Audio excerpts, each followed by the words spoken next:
we've got some Friday night soccer for you in the USL Championship as two teams hope to make a late playoff push. It's Loudoun United FC versus Memphis 901 FC, live on ESPN+. Hello and welcome, ladies and gentlemen, to the brand new Segra Field in Northern Virginia. I'm Corey Cohen with the Manchester United legend, Gary Bailey. Tonight's match brought to you by Segra. Segra, with its industry-leading customer service and one of the East Coast's largest fiber networks, is powering organizations of all sizes with state-of-the-art voice, data, and internet services. Whether you're a municipality, a large business, or a fledgling startup, Segra knows you can't afford to be down. Their fast, reliable, and secure solutions keep you up and running and ahead of the pack. Well, it's Friday the 13th, and both these teams are facing the frightening proposition of falling out of the playoff race. For Loudoun, they're certainly happy to be back at home. This brand new stadium opened in August, and they just got their first win here. Yeah, Brotherton with the own goal there. Not a happy camper, but it gets Loudoun off to a good start. And they get a second from Antonio Bustamante in the 39th. Good finish, look at that, right in the top corner. So delight for Loudoun. Then Kyle Murphy pops up with one in the 58th minute to give them a comfortable 3-0 lead. And then eventually in the 63rd, after all the celebrations, Elvis Amo will get in, go around the goalkeeper and say, thank you for coming. It's 4-0. Meanwhile, for Memphis, they are hanging on in this playoff race. They've won their last two in a row, hoping to stay in the conversation. Yeah, Pierre De Silva with a great shot there. Absolutely flies in the back of the net. Some poor defending there. And look how he jumps on that, thumps that. And then from a corner, you're going to see Josh Morton climb really high. Here he goes, gets up, wins the header, over the line it goes, 2-0 to Memphis. And then Brandon Allen just gets in between the defenders here to get a third and crucial goal. He'll get another one after this to ensure a 4-2 victory for Memphis and a very happy Tim Mulqueen. Yeah, this is certainly a Memphis team that has figured itself out on offense lately. 6 goals in the last 2 games. Both of these teams need a win to hang on in this playoff race. Stay with us, folks. All the action coming up on this Friday night, right after this.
Hello and welcome back. We've got a horse. We've got Friday the 13th. It's an exciting night in the USL Championship here at Segra Field. Again, I'm Corey Cohen with my partner, the legend, Gary Bailey. These teams absolutely desperate for a win here tonight, and we'll see how they are trotting out these starting 11s. We'll begin with Loudoun United making quite a few changes.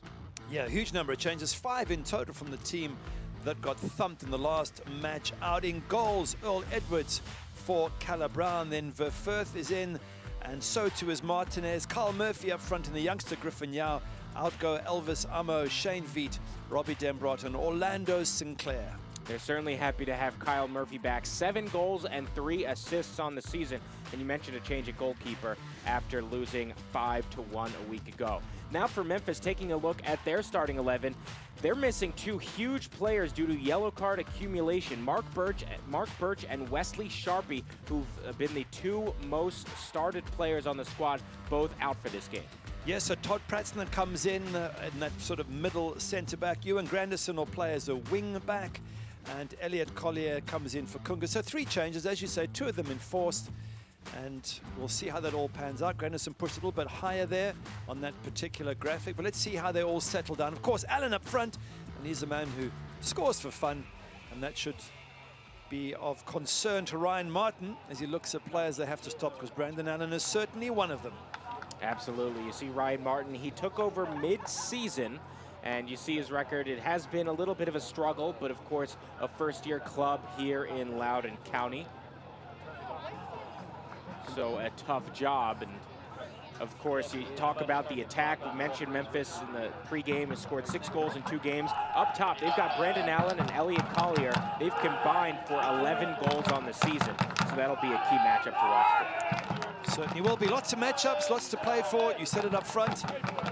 These teams desperately need a win, and the team that doesn't get it, their chances of making the playoffs become virtually nil. So massive game tonight. Memphis currently in 14th place, Loudoun in 15th place. Top 10 teams make the postseason, and we are underway here from Northern Virginia on Friday the 13th. Again, with the Man U legend Gary Bailey, I'm Corey Cohen, joining you for the brand new Segra Field in Leesburg, Virginia. Memphis wearing the white uniforms on the road, Loudoun wearing black and red here at home. About 68 degrees here in Virginia. You see J.J. Belinsky, the head referee for this. Early free kick, and just to repeat again, what a massive match this is for both clubs. They're both outside of that top 10, and they're quite a ways outside as well. 11 points for Loudoun, 10 for Memphis, and only 8 and 9 games left for either side. So if they don't get a win tonight, they can almost kiss the playoffs goodbye, and that's why I think we're going to see huge commitment from both these sides, and hopefully lots of goals to enjoy. Absolutely. So now a throw-in coming for Memphis. Ewan Granderson, 28-year-old out of Jamaica, has had a long career with Portmore United. So here's Marcus Epps, former Philadelphia Union starter, tries for the through ball. It's intercepted. Still Memphis.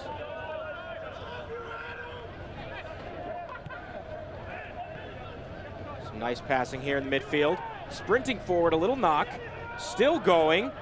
And now taken away by Loudoun. Memphis wants a call. Elliot Collier does not get one. Nice and bright there from Memphis, attacking, running at the back 4 of Loudoun, and I guess they're looking at Loudoun's last result, a loss 5-1 at Hartford. 3 goals conceded in the first 10 minutes and 5 before half-time. So Memphis have probably thought, you know what, let's have a go at them. Let's see if we can expose their defense. And that should make for an exciting game.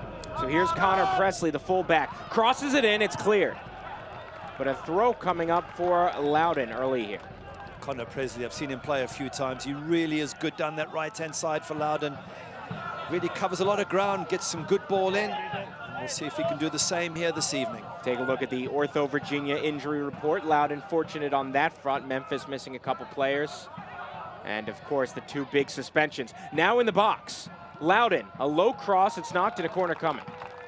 Bustamante trying to get through, and no way past Memphis at this stage. While we mentioned, of course, Loudoun coming off the back of that 5-1 loss. Memphis in good form, winning 4-2 against Swope Park Rangers, so confidence should be high for the visitors. Here's the corner. It's low and loose. A shot sent away. Loudoun knocking on the door early here. As that ball was messy in the box. Now Memphis gains control. Wow, that was a little chance, wasn't there? I saw Carl Murphy have a swing at the ball. I saw Harry Hawkins have a swing at the ball. And nobody could sort of stab it over the goal line. But not the best of defending by Memphis, and Loudoun unable to punish them. Some nice pressure here from Loudoun. Back to Liam Doyle. Now Josh Morton scored a goal last week.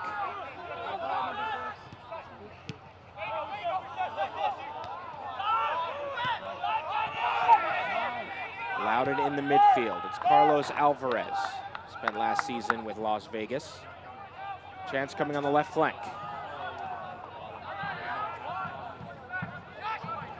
Some space here, but that through ball to nobody in particular. Cleared by Morton. So here's Elliot Collier, 24-year-old out of New Zealand. Stands at a towering 6'4", but great moves on the ball. Poor pass, though. You're right to pick him out. If he can get set pieces and high ball. Oh, keeper all the way out. Open net, and an early goal for Loudoun. A huge mistake from Jeff Caldwell. And Loudoun United goes up early at home. That's a big mistake from the goalkeeper. He's come out where he's not needed. He's got defenders there. Let them deal with it. And instead he sells himself. Have a look, big ball over the top. Ball bounces. And Kyle Murphy says, well, if you're not going to be in your goals, I'll just knock it over your head. Which he does there with two white shirts dealing with Kyle Murphy. He doesn't need to come, Jeff Caldwell. And that's odd that Jeff Caldwell would make a mistake. He has been excellent this season. He's been tested, but he started every single match. Meanwhile, Kyle Murphy, his 8th goal of the year, coming back from a slight groin injury last week. What a sensational start for Loudoun. It certainly is. Good finish, though, from Kyle Murphy. Head up. He had defenders around him, a goalkeeper rushing at him, and he still had the presence to see the keeper off his line and knock it over his head. What a good start for the home side. And I said early on, I thought they could both be going for a win and it could be positive. Well, that's what it seems to be like so far. Strap yourself in for a really good match tonight. An early goal in the 5th minute. 1-0 Loudoun United on top. Here comes Marcus Epps. Flicks it to himself. Now plays it back. Morton over to Dan Metzger. Memphis will send it back.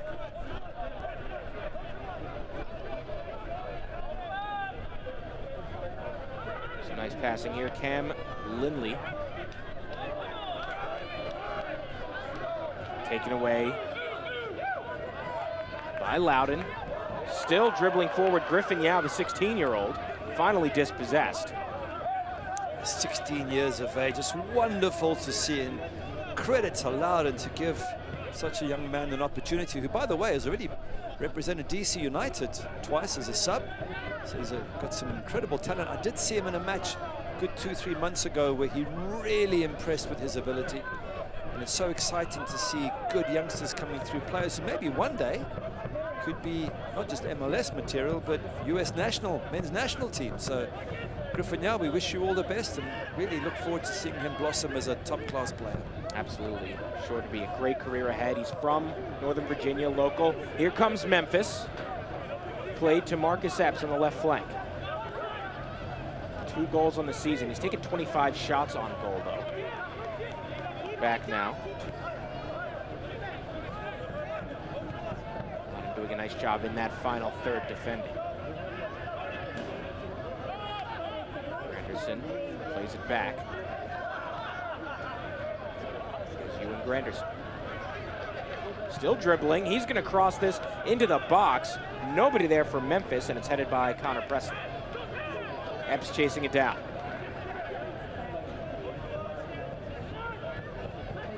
Collier. See how Loudoun are very, very deep here. Bodies behind the ball. Collier sprinting forward with the size. Player open on his left. He's still dribbling. The cross sent away. Well done, Collier. Such a good run, wasn't it? Lots of black shirts in front of him. He gets past him. He just can't quite find another white shirt, but he's going to be a threat this evening, no doubt. 5 goals and an assist this year for Elliot Collier. From New Zealand, went to Loyola Chicago here in the U.S. A little back and forth in the ball in the hands of Earl Edwards Jr. Well, exciting play by both sides. Best chances obviously to Loudoun. 1 goal already and another big scramble, but to be fair to Memphis, they've created a few little half chances around the box. We're only 8.5 minutes into this game, and it's been very lively so far.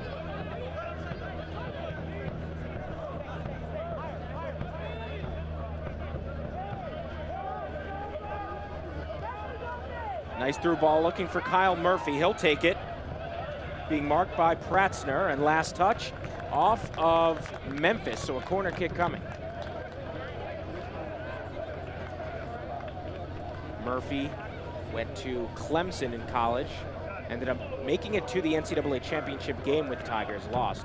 There's, you see Tim Mulqueen, first season with this first-year club. And again, they are hoping to make this late playoff push, winning 2 in a row. Here's the corner kick.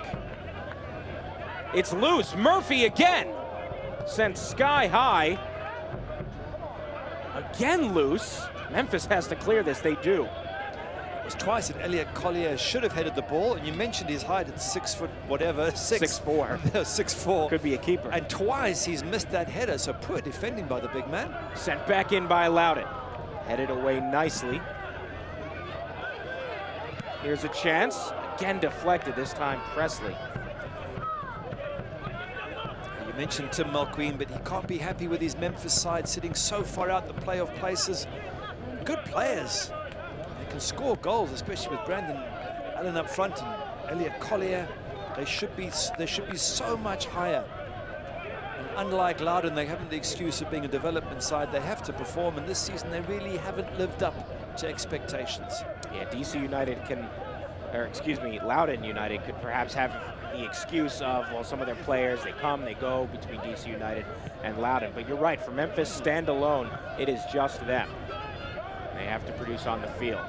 Again, this being the first year for both clubs, expansion sides. 11th minute, play down the pitch. Murphy takes a long strike. That had to hurt off the defender. Murphy's been at the center of everything in these first 10 minutes. Besides scoring, he's had a couple of shots in the box, around the box. Everything focusing on this man. 26 years of age. I wonder if he can still make it up to MLS level. He certainly looks good enough. Now up to 8 goals on the year. It's the ball from Presley.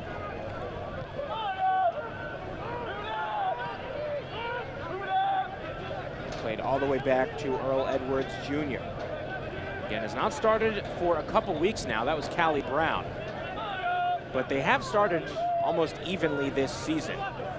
Has been a concern in defense for Loudoun, putting the keeper under pressure there with that ball, but he deals with it really well. Only 2 clean sheets in 22 for Loudoun. Well, don't have to be a genius to figure out you're not going to win much if you keep conceding every game. Yao cannot quite keep it in play, so we'll see a throw from Memphis. It's going to be a big aim here today, so try and keep a clean sheet for the home side. See the weather here in Leesburg. Absolutely gorgeous night for soccer. It is a harvest moon tonight. Not sure if we'll be able to get a look at it, but certainly if we find it, we will let you know. A little bit cloudy here in Northern Virginia. But a harvest moon on Friday the 13th, certainly something to look out for.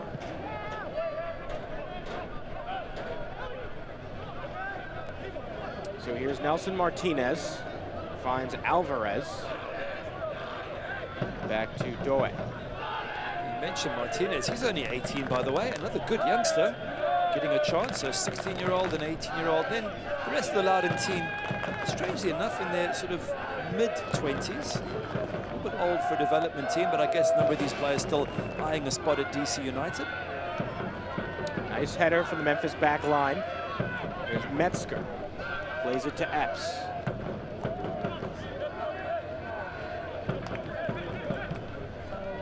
Marcus Epps was the 25th pick in the 2017 MLS Super Draft by the Philadelphia Union, had 32 MLS appearances. Now here's a chance, flicked up, last touch off Memphis. 901 pressing. A little too much contact there from Ewan Grandison. So Grandison picks the foul. If you feel any bump like that, which Antonio Bustamante did, you go down, and generally you get the free kick. You've got to be so careful with any physical contact these days in football. You've got to steal the ball by cutting it off in its path, as opposed to trying to dispossess players, because the moment they feel you around them, they go down, and referees seem to be quite sympathetic to that. Verfurth calling for help. He made his return to the starting lineup this week. Picked up a slight injury, he was out last week. Here's Griffin Yap. Loses it. Collier takes over. Finds Epps. Marcus Epps. Nice first touch. Defense is back, cuts center. And finally, too many black shirts there. Epps goes down, holding his ankle. I think it was Yao who came all the way back to make that tackle. He's going to kick the ball out now for the injury.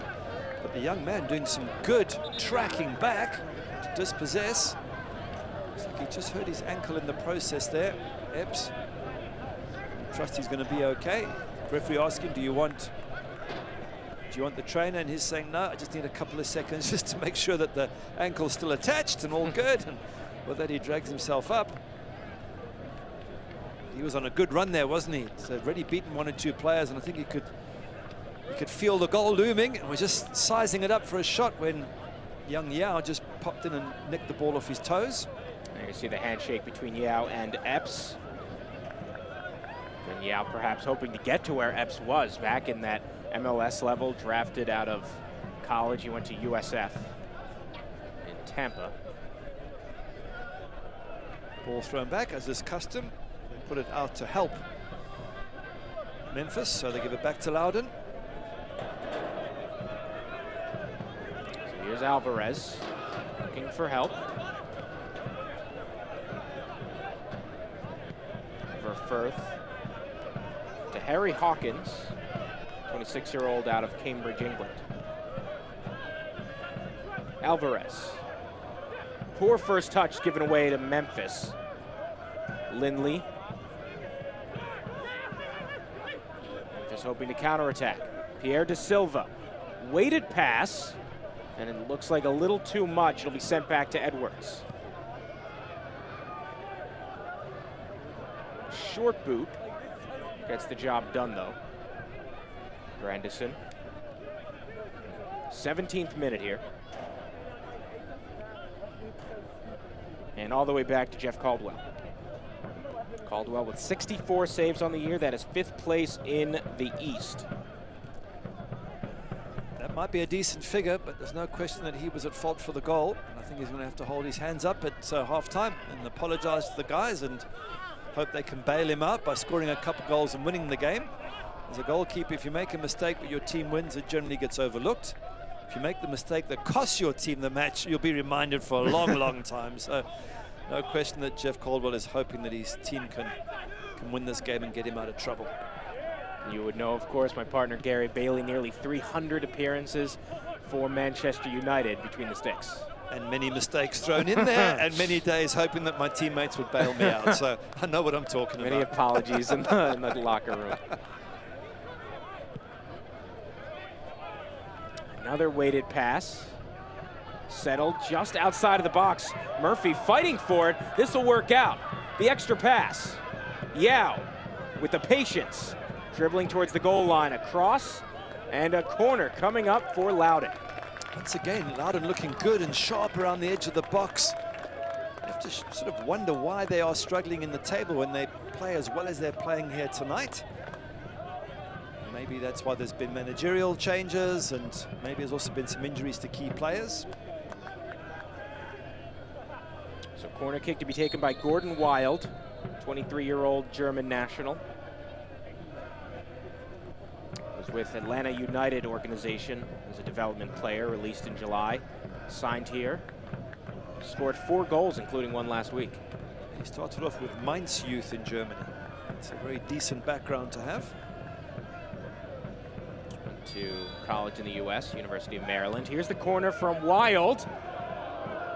Takes a touch, and no rush for Memphis. Although here's Wild back on the ball. Across, saved! And the second shot poorly hit. Good save from Jeff Caldwell, making up a little bit for his earlier error, but the poor defending by Memphis. They're getting themselves in trouble time and time again. They can't clear it from corners. They're getting dispossessed in the box, as we saw there a moment ago. This is not the start that Tim Marqueen would have expected from his players.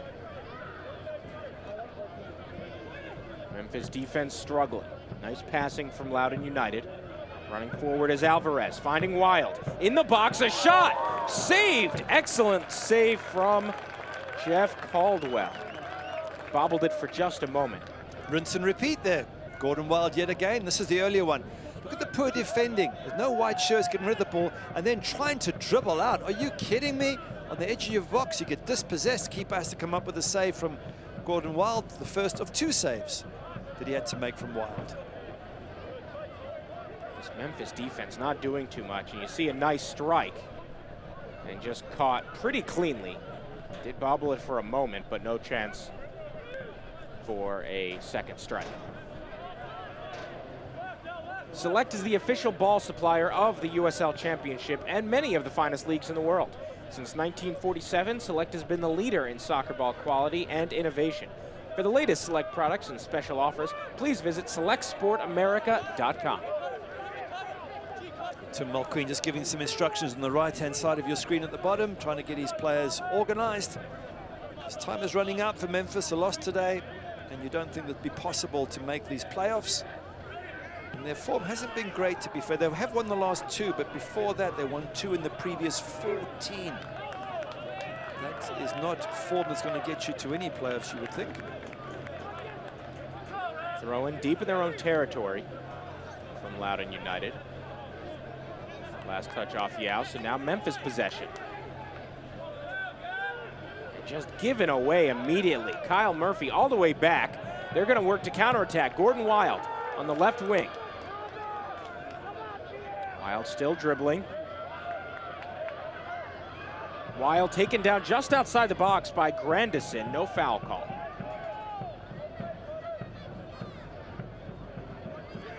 Battle for it in the midfield. Won by Memphis 901. Back to Grandison.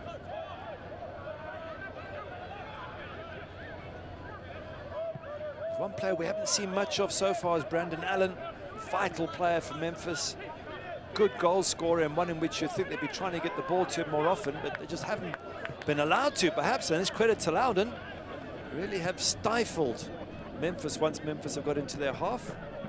That's why we haven't seen much of Brandon Allen. And it was huge news when he signed here in June. Second leading USL scorer since 2016 between New York Red Bulls 2, Bethlehem Steel, Nashville, and the Tampa Bay Rowdies. He's been a journeyman, but scores everywhere he goes, including here. 6 goals, but quiet tonight. Here's a chance for Loudoun. 3 men forward, cut back, the shot deflected. Nice pass to find Yao. He's got help on his right. Yao, another deflection and a corner coming. Oh, Bustamante with the first shot, Yao with the second shot. Once again, Memphis scrambling to defend. Really isn't an impressive performance at all by the visitors. Look at this. I thought for a moment Bustamante was going to get his chance, but eventually there was some good defending. Yeah, look at the space he's got. Goes in the box. They do deal with it eventually, do Memphis, but let's see how they fare from this corner. The previous 2, they scrambled to get rid of it. Can they defend properly now? Another corner taken by Loudoun. And this cleared away easily by Memphis. Tracking back is Pibo Doe. Leads the team with 26 interceptions on the year. And he'll play it all the way back to the keeper.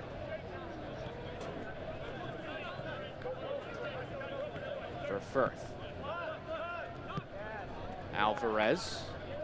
Nice work finding Presley. Connor Presley, excellent pass. Gordon Wild. Centers it. Bustamante takes a touch. And now Memphis 901 with possession. Look at the high pressing from Loudoun. Lots of black shirts there, putting pressure on. And that's just a hopeless, aimless strike upfield by Memphis, who just really haven't got into any rhythm as yet.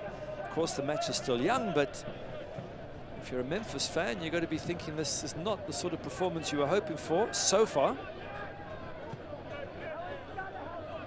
Another pass to the right flank. Connor Presley, 21-year-old out of Austin, Texas.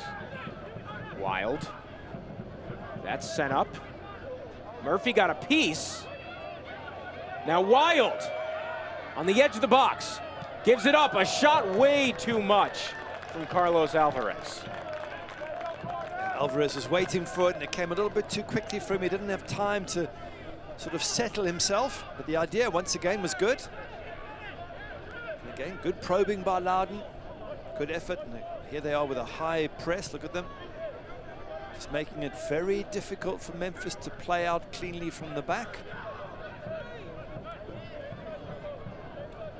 Tune in to ESPN3 on September 18th for a potential Eastern Conference playoff preview when one of the league's top defenses, St. Louis FC, welcomes high-powered New York Red Bulls 2 to the Lou. See it all on September 18th during Wednesday Night Soccer on ESPN3. And that should be a good match because St. Louis are just sitting right on the edge of those playoff places, just in at the moment. They could be just out very soon, and of course Red Bulls in great form. Player down for Firth will knock it out of play.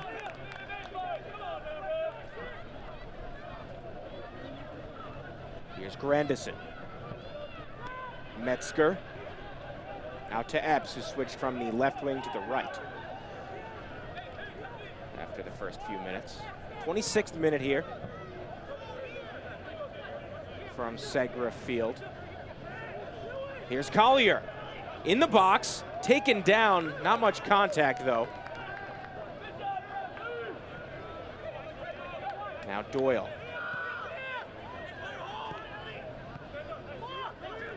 Poor pass from Collier off that one time. Murphy back to Presley.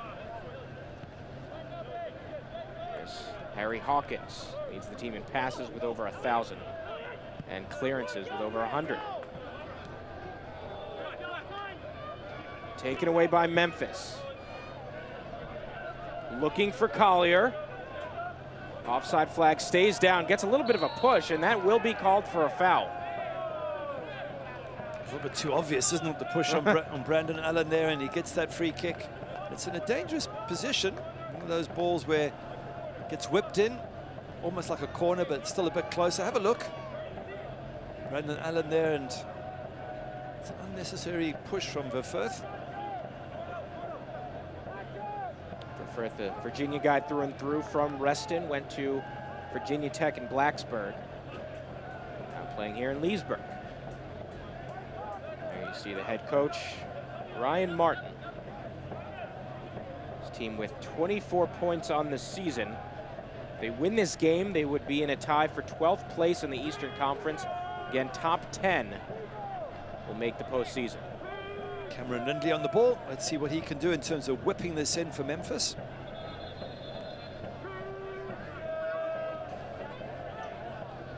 Loudoun Stampede making noise, the supporters section here. A little bit of pushing and shoving in the box. The referee has to sort out. Look, there's a whole bunch of players all stood together. Good luck seeing what goes on in there, referee. A lot of chaos to come. Dangerous set piece for Memphis 901. The cross headed up by Loudoun, and now a true corner kick to come. Harry Hawkins getting the header out, and well defended by Loudoun, who've done everything right so far this evening. They've attacked well, they've defended well. There you go, Harry Hawkins getting on the end of it. But still, as you say, it's a corner to come for Memphis. Another chance to test Loudoun. Cam Lindley leads the team in key passes with 40. He takes the corner. It's short, an extra head. And still Memphis possession. Edge of the box, a long strike. And finally cleared away by Loudoun. Little push, fans don't like it. Liam Doyle, though, sends it into Collier, but he's offside. A little push, it was a big push, but the referee decides to ignore it. But a good move at last for Memphis. A flick on at the near post caused all sorts of problems for Loudoun. It was a good strike from the edge of the box. Keeper does well to save, Earl Edwards. Look at that. That flick on there could have caused all sorts of problems. Ball gets laid out. Decent strike comes in. Earl Edwards, I think, gets a punch on it. And it lost something for the Memphis fans to enjoy. Took 3 heads, I believe, off that corner. It looked like a Loudoun header, and then Memphis, or excuse me, Memphis, then Loudoun, then Memphis again. At least it was giving Loudoun something to think about, because up until now, Memphis really haven't offered much in attack. Collier's had the odd little dribble, but I think mostly Earl Edwards Jr. has just been a spectator in this match. First time the goalkeepers really got involved. A little too high for Connor Presley. Yao cannot keep it in play. So a throw-in coming for Memphis.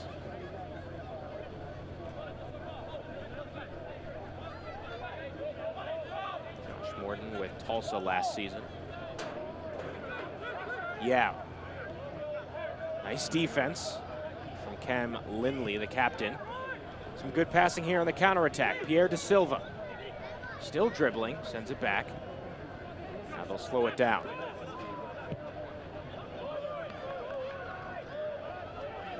Finding Ewan Grandison. Now Epps. Through ball, nice find to Pierre De Silva. Cross takes a hit. Epps on the ball. Epps has a shot, he'll take it. No deflection, that was just sent to the Harvest Moon. I bet he wishes he could take it again. Yeah, he lined it all up. You could see glory, you could see the ball going in the top corner, and it never went anywhere close.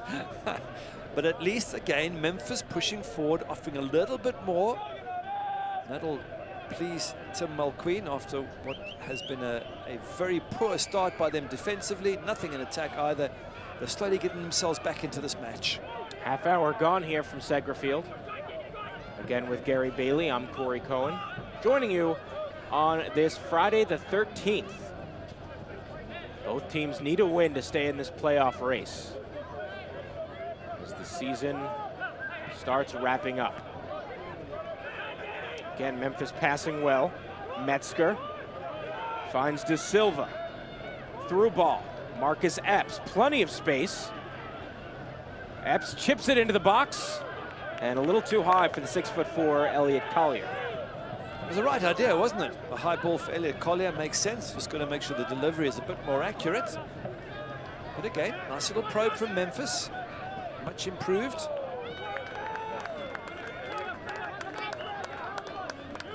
Throw coming for Loudoun United. Presley takes it. Started every single game for this team. Memphis just sitting back, not really prepared to pressure until the ball comes to the halfway line. Maybe conserving energy. Sometimes teams press for certain periods in a match and then don't press. Through ball. Onside was Presley. The cross!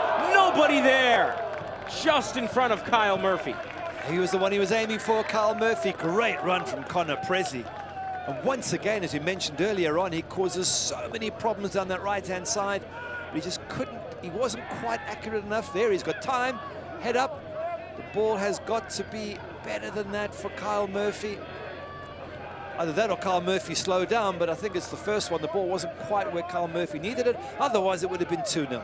And you hate to see a ball just roll all the way across when sent in. Here's a corner kick from the far side, headed from Liam Doyle. A long strike, and again too high.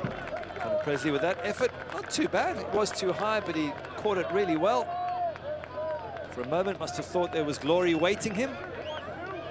The ball had just a little bit too much height in it. And there's still that one goal that Jeff Caldwell will have to hold up his hands for and say that he was to blame, coming out of his goal area when it wasn't needed and getting chipped by Kyle Murphy. And that's what separates the two teams at this moment in time.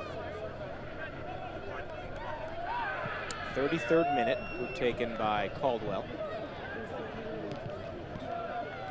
There's Brandon Allen. Again, he's been quiet tonight, but had 2 goals in their previous match. There you see him, number 29. Yeah, he can be quiet for 89 minutes and still pop up and score a winner. That's how good he is as an attacker.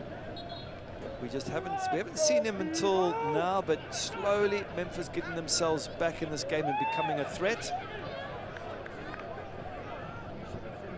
Here's Grandison. Allen, the 2016 USL Rookie of the Year. Here's Memphis. Into the third, a little push and a foul. So a set piece in a dangerous area coming. We might even see a yellow card, and we will. Nelson Martinez, unnecessary foul to give, and it wasn't a bad foul. The referee just feels that maybe there was a professional aspect to it, getting close to the edge of the box, and Martinez trying to claim his innocence.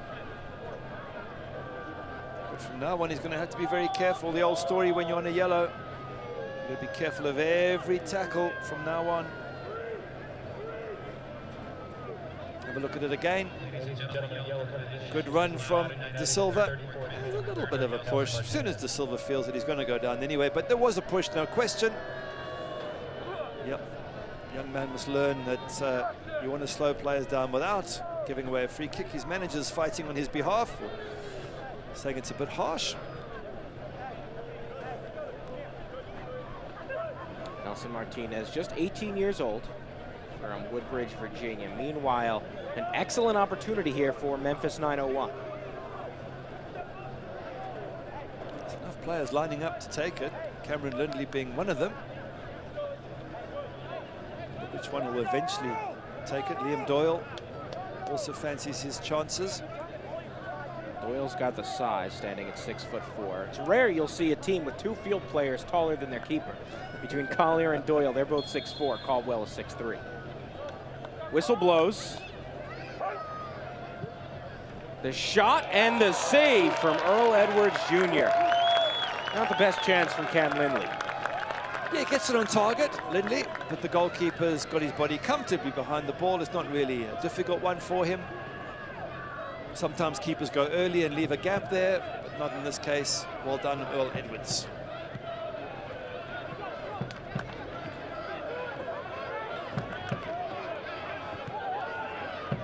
Not many chances for Memphis in this first 35 minutes and change. There's Doe. Now Bustamante, and a throw-in coming for Memphis. You see Tim Mulqueen, former Orange County SC assistant coach. He's got a challenge on his hands because his team have to win this. Otherwise, they can pretty much kiss the playoffs goodbye. So as a coach, he's looking at this thinking, well, what changes do I make, either tactically on the field with the current 11 or sometime in the second half by bringing on subs? How do I get my team back into this match? Mulqueen with a fascinating long career. He actually helped start the career of goalkeeper Tim Howard, who's now a minority owner in this club, Memphis 901. What a career Tim had. What a wonderful goalkeeper he was and still is. And a huge credit to the USA, and just remember fondly his time at Manchester United. Your club. It's always nice to see players getting involved, especially still before they even retire. You see, you mentioned Tim Howard owning a stake in this club. Well, if we'd have been paid as much back then as they are now, I'd probably also bought a club. Through ball here to the fullback. Presley still pushing forward. And saved by Jeff Caldwell. Good chance for Connor Presley. Just thought he could have pulled the trigger earlier. Allowed Jeff Caldwell to close him down and make a really good save. But as he gets through, I just thought he could have hit it straight away before the keeper was able to close him down. Not to be. And I think credit goes to Jeff Caldwell. Lindley sends it for Marcus Epps, back on the left wing. Epps cuts in, a long cross, and a miscommunication. I'm not sure that was a shot or a pass, because it ended up being neither. Have a look at it again. Oh, this is the chance now. Have a look, Connor Presley now. Here, hit it. He takes one more touch, allows the keeper to come and claim the ball very bravely. I think he could have hit it earlier. He had no angle by the time he took the shot. Exactly, the keeper closed everything down. Once again, Loudoun very sharp in attack, very impressive. Still looking at that league table and thinking, is that right? Are they really sitting in 15th place, 11 points behind the playoff position? Because they look really good here tonight. They could move into 12th with a win in this one, and entering tonight, they had a 2% chance of making the playoffs. A win would push that number up. Still be a tough task for them. They continue to play well, be aggressive. They've certainly got a shot at the postseason in their first year. 39th minute, Dan Metzger out of New Jersey, back to Liam Doyle from the Isle of Man. I can't say I've ever encountered a player from the Isle of Man before. It's a little island off the UK coast, very, very well known for a bike race. The Isle of Man bike race, one of the most famous motorbike races in the world, and that's because someone inevitably dies there every single year. I have heard of that, actually. They race around normal streets with, you know, tiny streets with walls everywhere, and they come off at terribly, terrifying speeds, and that's what the Isle of Man is known for. So you're right, as a footballer, I haven't heard too many footballers come from that little island. And our just in my ear, our producer, Justin Cohen, mentioned the Bee Gees are from the Isle of Man. Are they? Which I did not know. Is he right? They're from Manchester. Where does he get that information from? Born on the Isle of Man, at least. I grew up in Manchester. Okay, born on the Isle of Man. So we'll agree. He gets they were born in Isle of Man. I get that they grew up in Manchester, and then they went to Australia. We cannot fact check harder than the Manchester man himself, Gary Bailey. And you got 80% of the listenership and viewership going, who are the Bee Gees? But still, not too many from the Isle of Man. Liam Doyle, one of them, he's 27, came over to the U.S., went to Ohio State. He's had a nice career in USL Championship, first for Nashville SC, and now for Memphis. Fans, you can continue to enjoy the USL on ESPN through the 2022 season. The USL is excited to announce that the Championship and League One will remain with the leader in sports for 3 more years. ESPN Plus will continue to be the home of all things USL, and at least 19 games a year will be featured on the ESPN family of networks, including 9 games on ESPN Deportes. Continue to follow, support, and watch your club on ESPN and ESPN Plus. Really exciting time for this young league. 2 young clubs here, hoping to make a mark in their first season. A little bit of pressure for Connor Presley. It's given away to Lindley. Lindley, nice ball, finding Pierre Da Silva. A little chip in, no trouble for Earl Edwards Jr. Brandon Allen saying he was brought down in the middle of the box as he went for that ball, but referee just waves it on. Says I didn't see enough to give a penalty.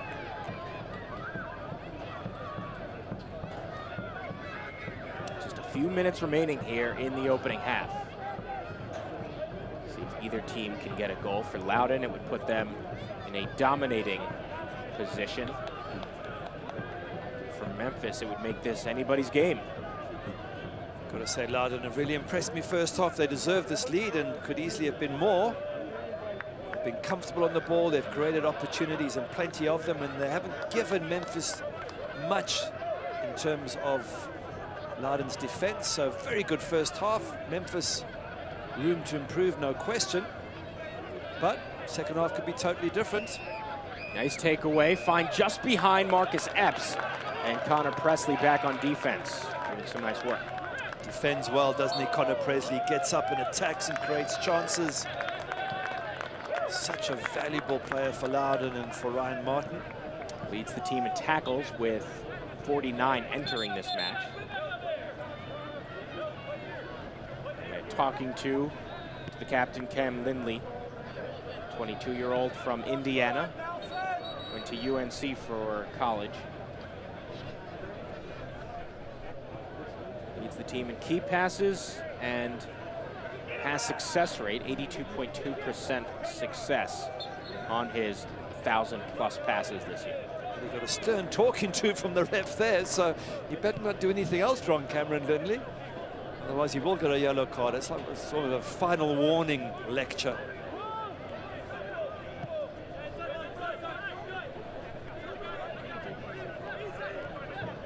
Nelson Martinez, Marcus Epps pressuring and given away. Nice work from Memphis on the pressure. Da Silva goes to his right. Brandon Allen, poor pass. Back to Brandon Allen. A strike, saved by Edwards, and clear. Good strike from Cameron Lindley there. Good save from Edwards. And that's a good way to end this half for Memphis. Much better. They've slowly got themselves back in the game. That's the first time they've really forced the keeper into a good save there. Nice football from the visitors. And really the first time tonight we've seen Earl Edwards have to make a big save, and he did it. Again, first start in a few weeks. Taking over after their 5-1 loss to Hartford last week. Here's Loudoun United. Alvarez. Martinez back to Alvarez.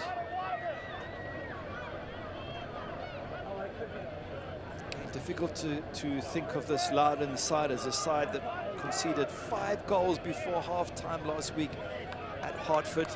They look so assured here. Maybe being at home makes them feel a bit comfortable. They've made a few changes. They got back some key players, like Kyle Murphy would certainly be one of them. Griffin Yao, nice to see the talented youngster in the team. So the changes seem to have had an effect. I think the home ground and the home fans is also helping settle Loudoun down, because so far it's been a very impressive first half. Yeah, they allowed, you mentioned, 5 goals in one half, 3 goals in the first 10 minutes. Sure. But they seem to like this brand new stadium, just opened in August here in Leesburg. Their previous home match was a 4-0 win against North Carolina, so you're right there. They do like this match. But if you're going to be a top side, you have to be able to go away from home and get results, and clearly their visit to Hartford Athletic was not a happy one. So we'll see just about a minute of stoppage time.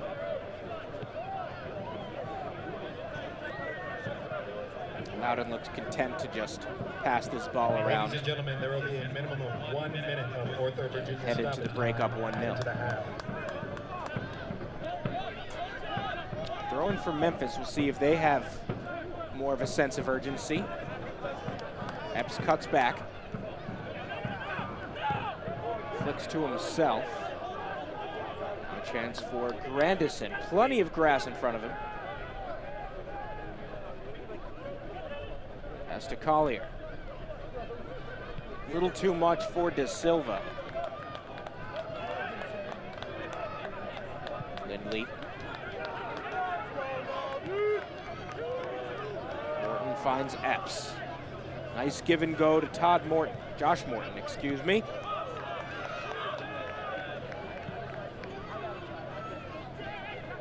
See if Memphis can get one more shot off. Taken away by Loudoun. And there is the halftime whistle. So we enter the break with Loudoun United leading 1-0 off the early goal in the 5th minute from Kyle Murphy. Yeah, good first half for Loudoun. But the job's only half done. Memphis got themselves slowly back into the match. Yeah, happy days, lots of smiles. Kyle Murphy, good finish for the goal, which Jeff Caldwell presented to him by coming too far off his line. But a lot of hard work still to come for Loudoun. Can't imagine Memphis are not going to come flying back at them in the second half. They certainly were improved later, so we'll see what they do after this halftime break. But keep it here, folks, for halftime here in Northern Virginia. Again, 1-0 is the score. Loudoun United on top, but a whole lot can change. We'll take a quick break, but stay here for halftime as we take a look around the USL Championship.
Halftime here from Northern Virginia, Loudoun United up 1-0 over Memphis 901. It's been an exciting match, also an exciting time in this league. Let's take a look around the USL Championship.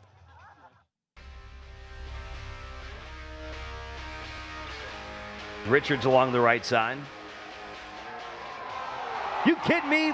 4 goals for Danny Mazovsky. 5-0 Reno.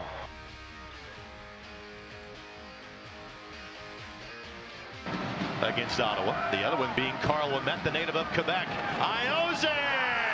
What a bomb! Oh my goodness! What a hit! His second goal of the season. Oh my goodness! A season ago, 4 goals for Iose, 3 from the penalty spot, and obviously we can now tell we did not see it from the original angle. That took a wicked deflection. Connor, what a sliding stop.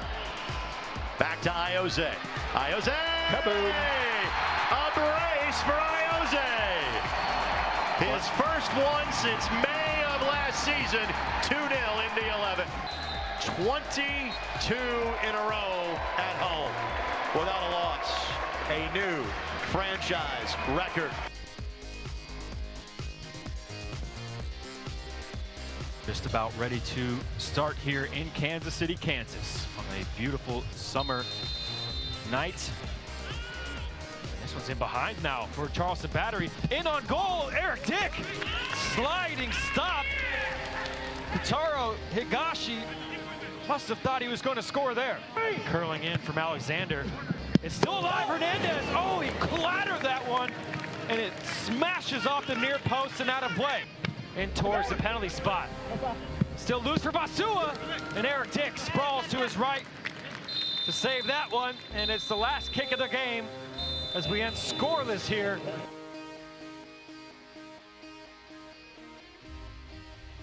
Right now looking for the opening advantage. Iwasa sitting on 13 goals, lays this one out. Bold won an offside call. They will not catch the break there. And it is the dynamic duo for the Republic here. And Restrepo, just for some reason, misread that ball. And it is a gift-wrapped delivery for Formella to slam home. And Sacramento has solidified around the area. And of all the ones to go home, Clever will take credit for that one.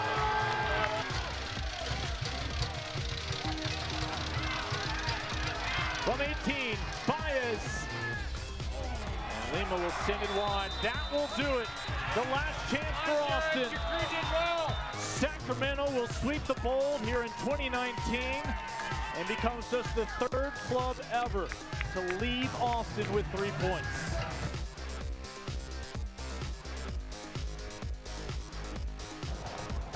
Cross early, falls to John! There's the goal for Phoenix! Is that number 19 in a row? Adam John!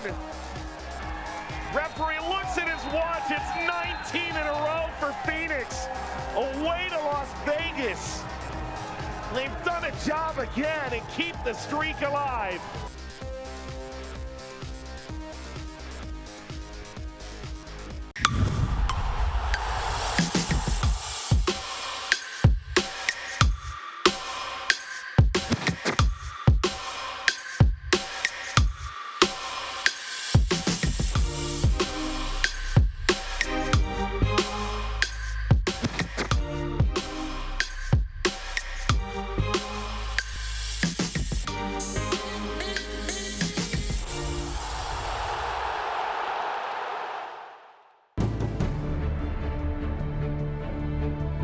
Solomon Asante does it again. Mr. Reliable from the spot. Asante does it again. As Asante steals it and just puts it into the back of the net.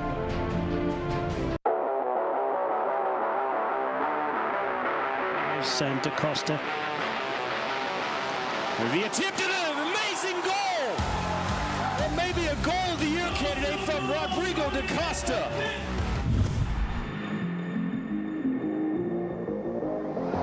this side as well.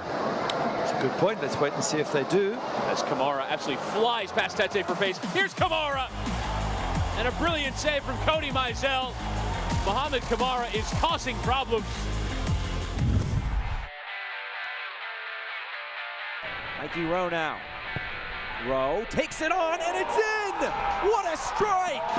And Tormenta, they strike first!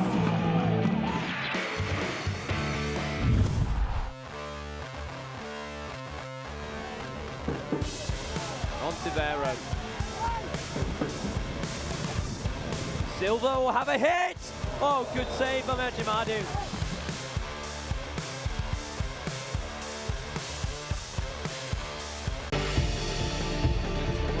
Torre will shoot. Oh. He will score. Travel Torre. What do you say that you walked in? Oh, something. Something's good. Oh my goodness. Loudoun, what a save. Outstanding individual effort. They stand together.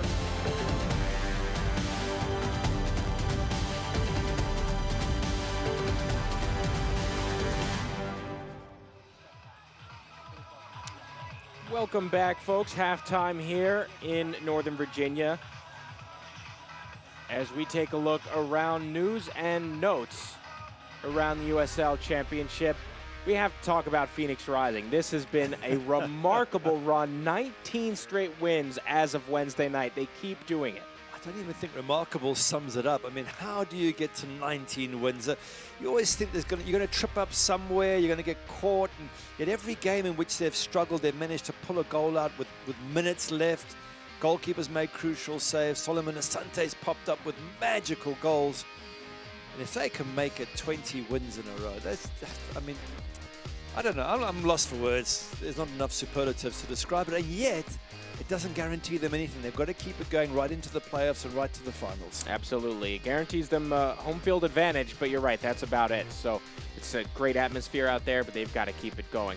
Now we'll take a look at the standings in the Eastern Conference.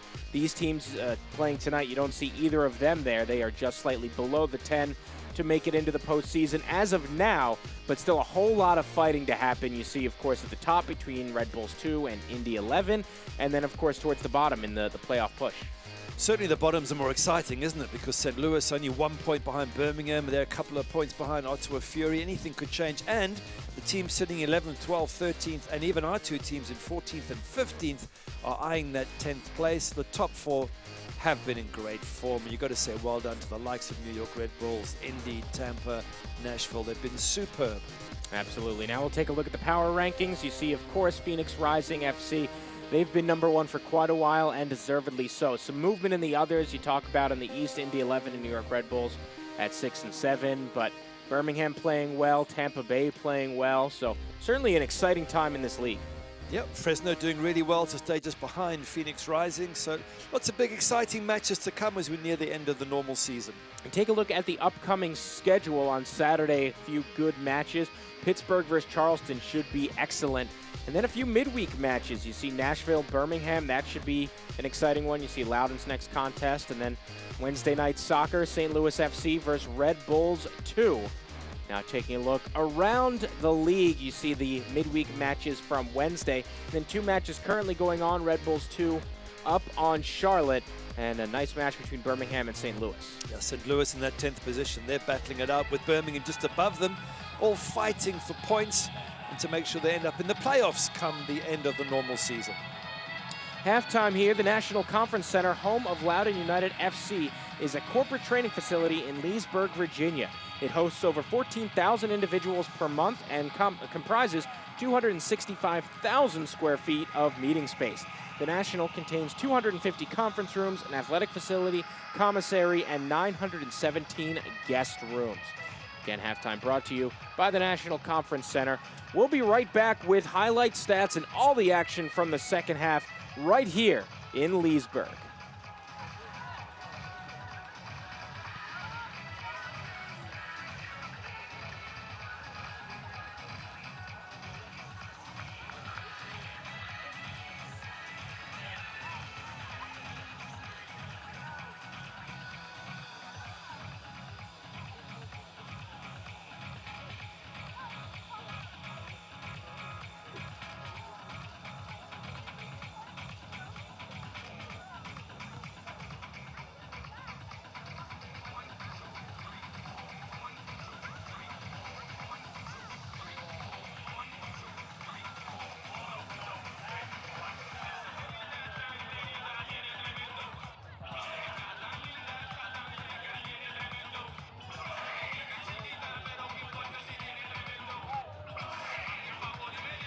Back here, it is halftime in Virginia. Loudoun United up 1-0 over Memphis 901 FC.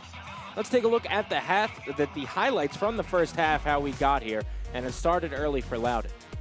Loudoun looking very positive from the get-go. Little chance here, couple of efforts. Carl Murphy has one, and then Harry Hawkins has a swing as well.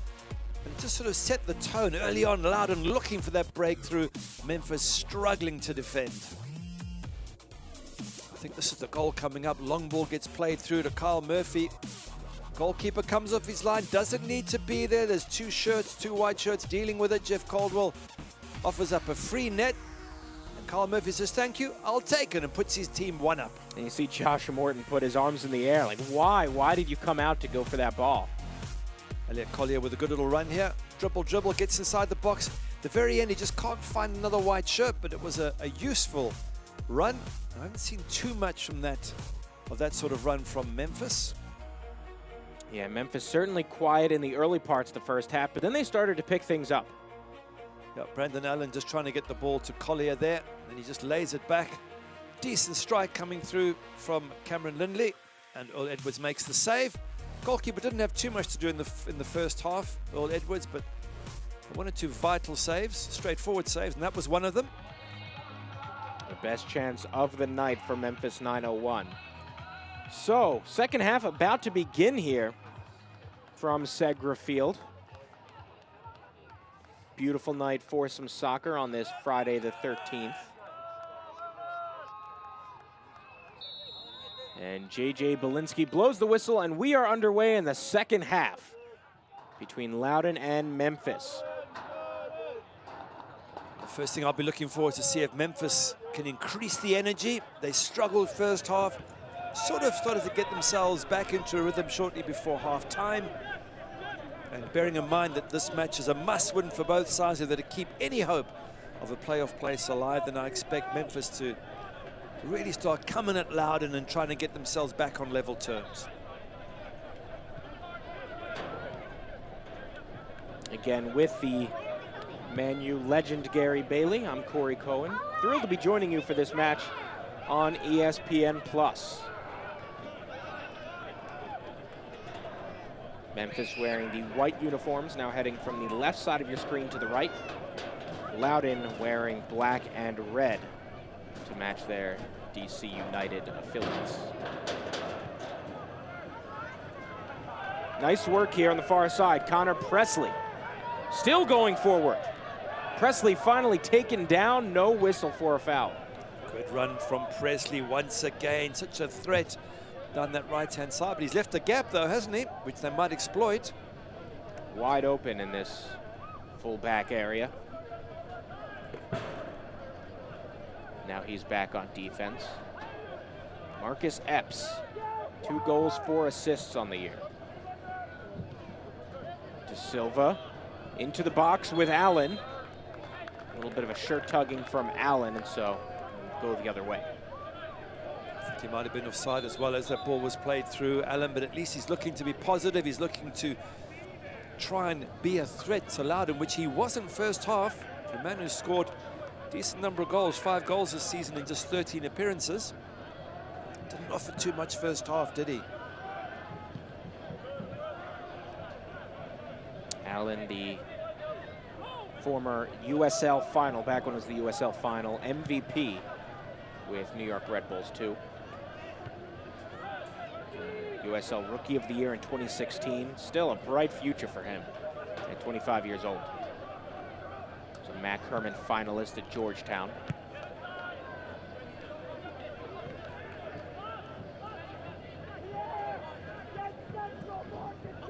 I suppose the big question for Loudoun is, having done so well first half, can they keep it up second half? They played some good football, they created a lot of chances. Should have been more than 1-0 up, in my opinion. Carl Murphy with just the 1 goal, but it's no good if you let it all fall to pieces in the second half. So waiting to see how both these teams approach things, and I still think we're set up for a really exciting next 45 minutes or thereabouts. Memphis with possession. A hold up there for Brandon Allen, couldn't go anywhere, and it's taken away by Martinez. Griffin Yao on the right flank, taken back. Cam Lindley.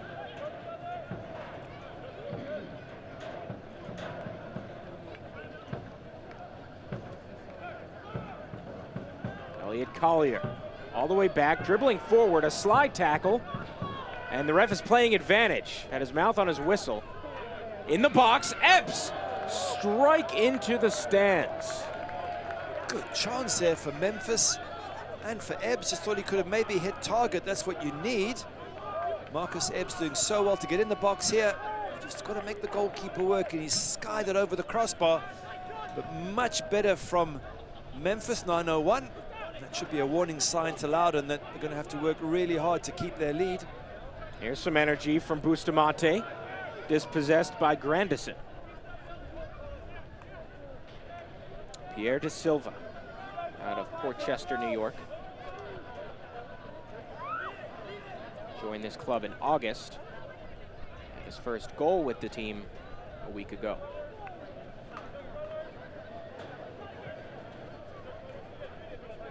Doyle to Dan Metzger, now Grandison. Todd Pratzner spent last year with the Riverhounds. Pennsylvania native, he's from Lancaster. Out in my neck of the woods, out in Amish country.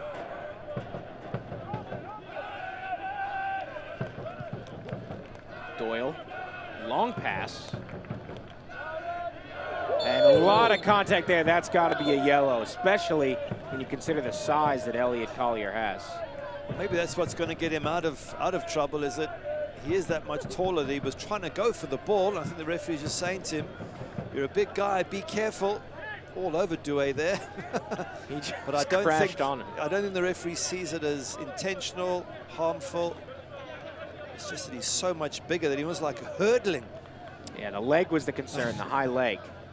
But certainly the rest of the body is just his natural size. So just the one yellow card so far to Loudoun's Nelson Martinez. He's going to have to be careful. Other than that, there's been no other cards brandished.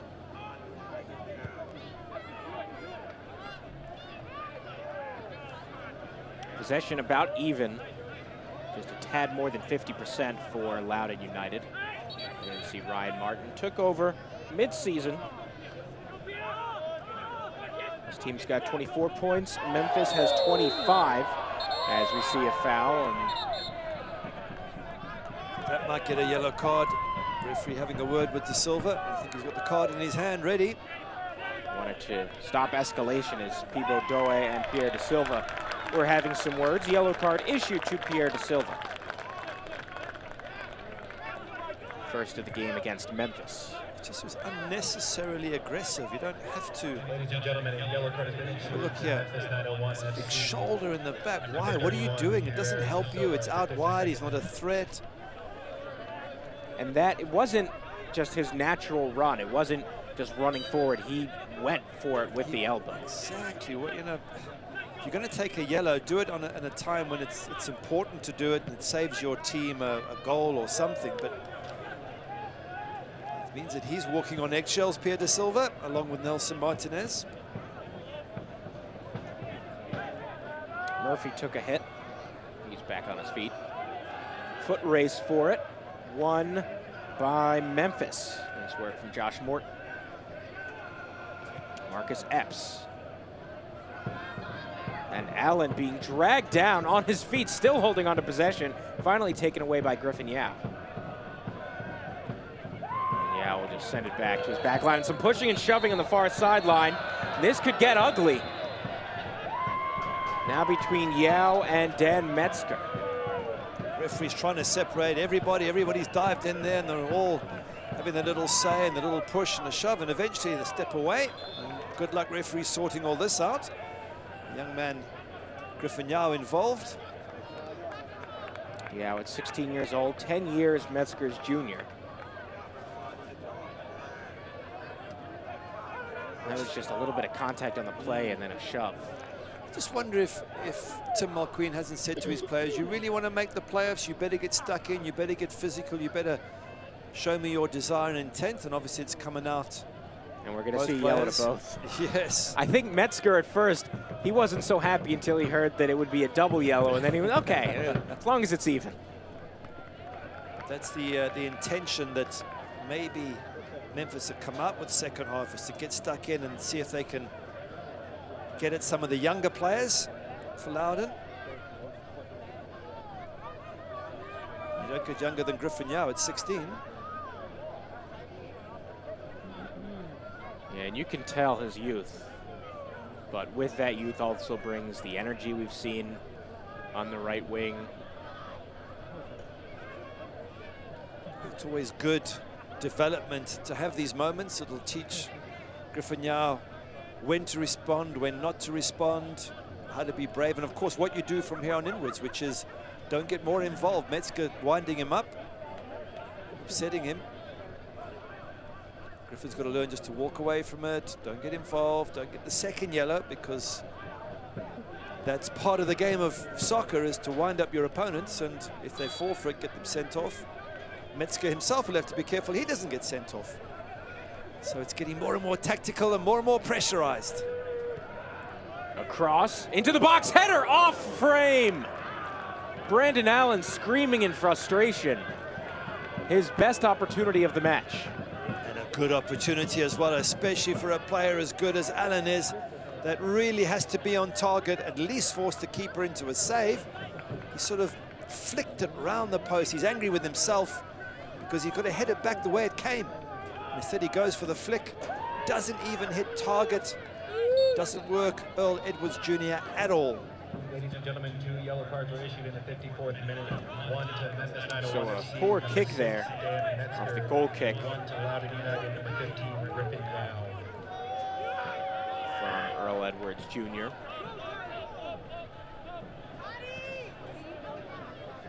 Back with Liam Doyle.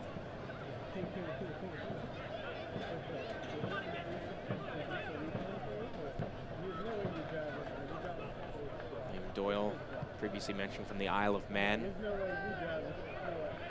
a 27-year-old Manx player, is what they're called. Manx, yeah.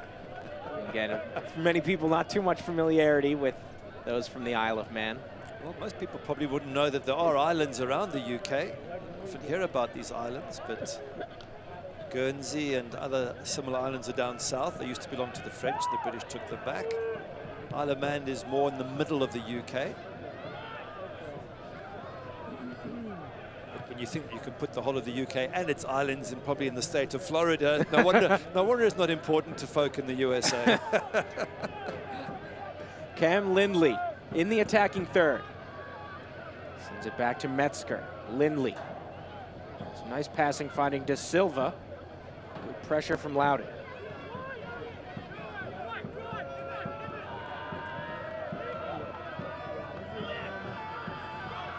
Collier, 1v1, and he's taken off the ball by Doe. Last touch, we will see a goal kick. Increased pressure I'm sensing from Memphis. They're pushing harder at Loudoun. They're a slightly more mature team, Memphis, and as you mentioned, their careers on the line here as they want to try and make the playoffs. They really are pressurizing a lot more than they did first half, trying to get themselves back on level terms. Fans, the USL unveiled its elite youth platform, USL Academy. This allows clubs at all levels across the USL to develop its local youth and compete at the highest level. And we likely will see a second yellow. Yeah. And so Nelson Martinez is out of this game. He said to him, be careful, once you're on a yellow, you can't lunge. And that lunge was almost worthy of a red on its own, and he knows it. This is a professionalism. Have a look there. Oh, that's a terrible tackle. That probably would have been a straight red anyway. Cam Lindley feels it coming, gets his leg away, otherwise he would have had a broken leg, no question about that. And I don't think the young men meant any harm, but you can't do those sort of lunges, and certainly not when you're ready on a yellow card. Putting his team in a weaker position. Loudoun will play the rest of the match with 10 men. Martinez recently faced his suspension after an accumulation of 5 yellow cards. And he's going to have to miss their next match as well. That changes the whole game, doesn't it, now for Ryan Martin? As you say, down to 10 men. He might bring on a substitution and he might change things around. We'll wait and see. It means that the next 30 minutes or so are going to be hard work for Loudoun, and Memphis will sense it. Memphis will come at them. If they haven't already started doing so, they're going to ramp it up, rather. It does seem that Lindley has been badly hurt. Captain, so not just on the field, where he's an excellent player, leads the team in pass success rate, key passes, over 1,000 passes, but also just the presence of having your leader. He's shaking his head, which seems to indicate that he can't continue. That is a major concern for Tim Mulqueen. He's going to have to get a substitute on, but I hope it's not serious. He's shaking his head, saying no. And that is sad to see. Meanwhile, we've seen the sort of immaturity lately from some of these Loudoun players. Griffin Yao at 16 and then Nelson Martinez at 18, and some reckless fouls. It is reckless when you're on a yellow, but it was a very, very dangerous tackle. It was a huge lunge, and as I said, I don't think there was any nastiness from Nelson Martinez. He wasn't trying to settle old scores. It just over-enthusiastic. Still some growing up to do. Epps cannot get his header on frame. Tracking back is Grandison. So at the moment, both teams playing with 10, but Memphis will likely make a substitution shortly unless Lindley can come back on. Loudoun will be with 10 men for the duration of this match. Martinez is off. Here's a chance. And back on is Cam Lindley, so that's good to see. Very good to see. He's sprinting on and now takes the ball away. Wow, well, I wonder if the shaking of the head was, no, don't replace me, I'm okay. He certainly didn't look like it, but definitely happy to see it. So it looks like he will be able to play the final 30 minutes and change of this match. His team will need him. Trailing 1-0 here at Segra Field. Nice grab from Edwards. Edwards is going to be tested, I would guess, for the last 30 minutes or so. Down to 10 men, you'll find that Loudoun will probably be pressed back for a fair portion of that time, and their goalkeeper will need to make a decent number of saves.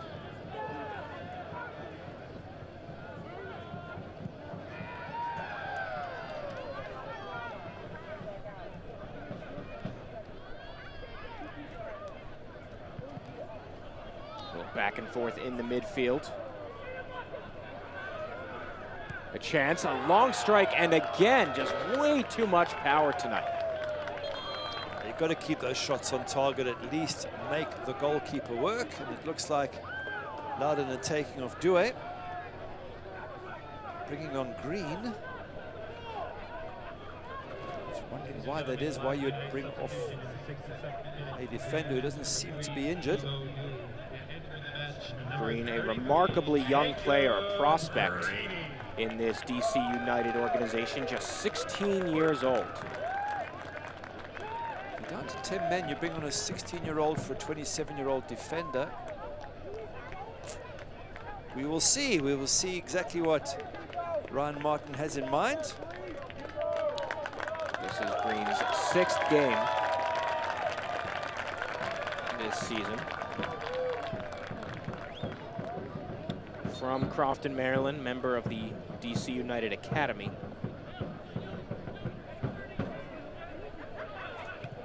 And so he replaces Peebo Douay from Tacoma Park, Maryland. Chance here for Memphis. De Silva. Good defense from Loudoun.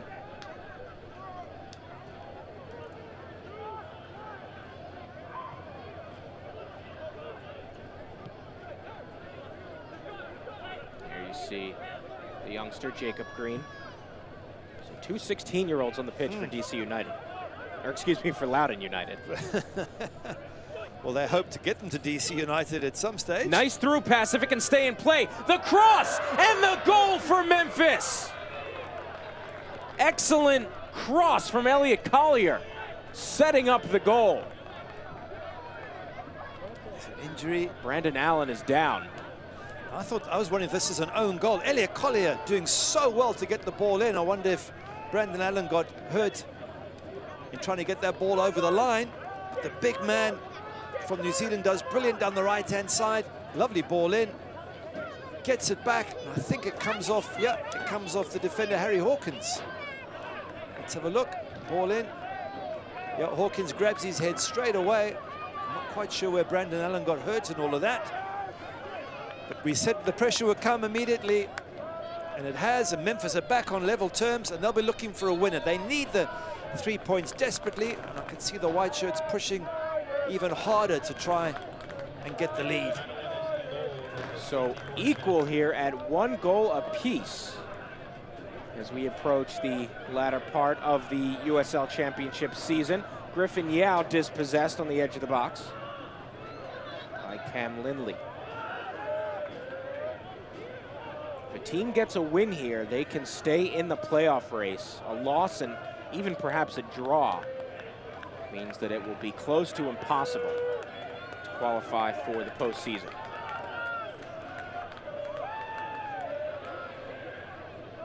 So tough now for Loudoun, down to 10 men. And the more physical approach of Memphis beginning to have an effect.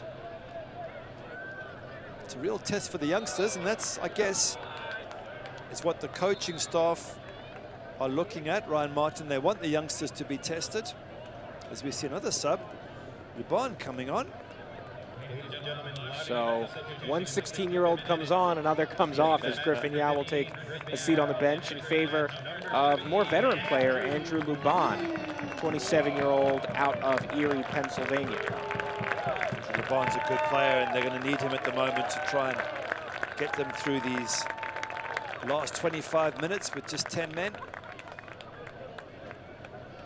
Loudoun familiar with Todd Pratzner of Memphis 901. Both played for the Pittsburgh Riverhounds last year. Both Pennsylvania natives. And too much contact there from Loudoun. Memphis moving quickly. Pulled back Metzger. De Silva. Now Epps. Marcus Epps. And a throw-in coming for Memphis. Nice catch from the fan in the stands here at Sector Field. Again, Memphis 901 moving extremely quickly. This sent into the box, but Earl Edwards Jr. is all over. Too much time on the ball, too close to the goalkeeper. He's going to come for that one every single time and get it. You see Jacob Green just getting himself involved in this match. Give and go attempted from Loudoun. Couldn't quite link up with his teammate.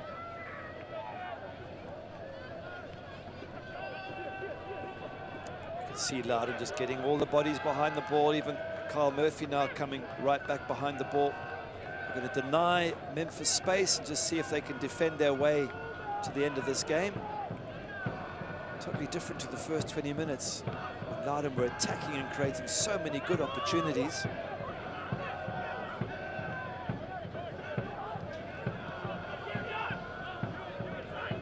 Jacob Green. Nice pressure from Memphis. We've got Brandon Allen all the way behind Loudoun's defensive line, just sort of camped out. Alvarez. Through ball intended for Loudoun. And a touch from Alvarez. Loudoun chasing it down. Some good pressure from Loudoun. Taken by Jacob Green. Look at Jacob Green, still with possession. The cross, the give, and a poor shot from Alvarez. Lovely little play from Jacob Green, the youngster on that left-hand side, and the effort from Alvarez wasn't on target, but at least it was good football all round from Loudoun, and that will give their players a bit of confidence. So Elliot Collier, the 6'4" New Zealander, with 5 goals on the season, will exit this match. Not sure exactly why you take off your second leading goal scorer, but they will bring on Lagos Kunga, the 20-year-old from Angola. It could just be that he's tired and he's put in a good shift, and he's a big unit, so when you run around a lot, you get tired very, very quickly, and they want a bit of pace as well. And Lagos Kunga is quick, so he brings something different to the party. And we see him already working. Kunga Still with possession and a corner kick coming.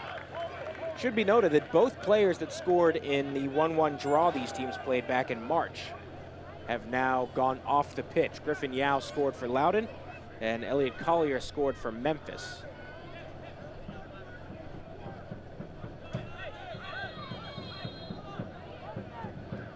So they won't come through with any extra heroics in the second leg of the meeting between these two clubs. Referee just trying to sort out the pushing and shoving, the threatening and the finger pointing, and Epps not happy.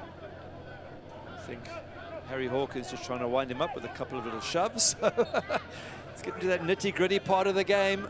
So much at stake here. And during the 70th minute, the corner, header off frame, and a goal kick coming. I believe that was Marcus Epps again. What a good ball in from De Silva, and Marcus Epps gets that up and gets the header, just can't get it down. What a good opportunity there for Memphis. Another substitution, this time Dan Metzger playing on a yellow card will exit, and Dwayne Muckett will enter. 24-year-old from Trinidad and Tobago. Actually has one cap with the national team. So he's got 2 goals on the season. They brought on Kunga, who has 1 goal in the season. They certainly need a goal here if they want to walk away with all 3 points and stay in this playoff push.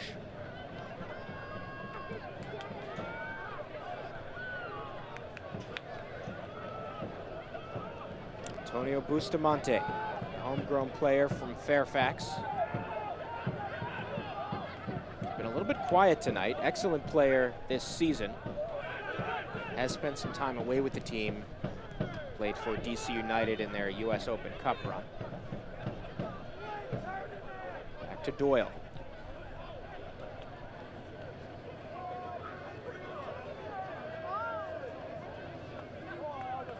Still dribbling forward. Pierre De Silva now taken down. He wants a card given, and it looks like we will see one to Andrew Loudoun. Just entered the match a few minutes ago. He's saying he didn't know too much about it. It's just a coming together of legs. The referee's the person who's got to decide if that's true or not. And he doesn't think it's true, so out came the card. And the supporters, Loudoun Stampede, not happy with it. Audible boos. Let's have a look at it again, see if it was intentional. I think there was a left hand that actually, it wasn't the coming together of legs. Loudoun's left hand comes out. Moment you're seen to be tugging, you are going to pick up a card. Now he's got to be careful, as does Pierre De Silva on the other side for Memphis.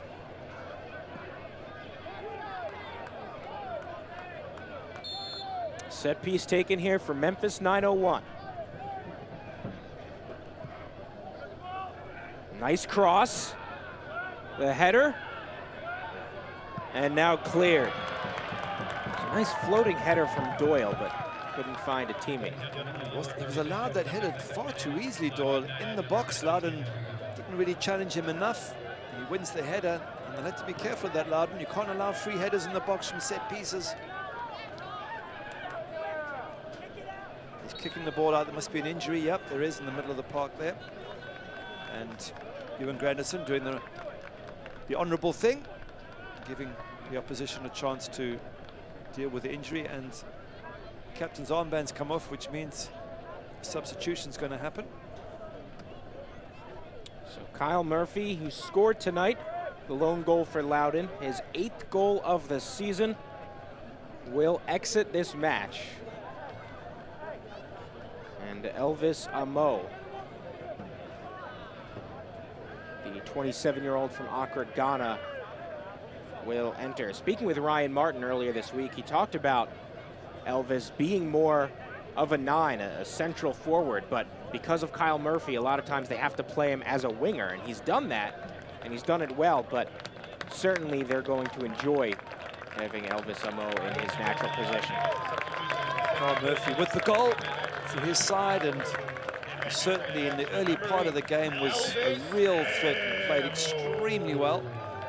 And Elvis Amo played for a team called Asante Kotoko in Ghana, which is an excellent team. So The background and the upbringing is top class, and expect to see something from Elvis. A lot of soccer talent coming out of Accra.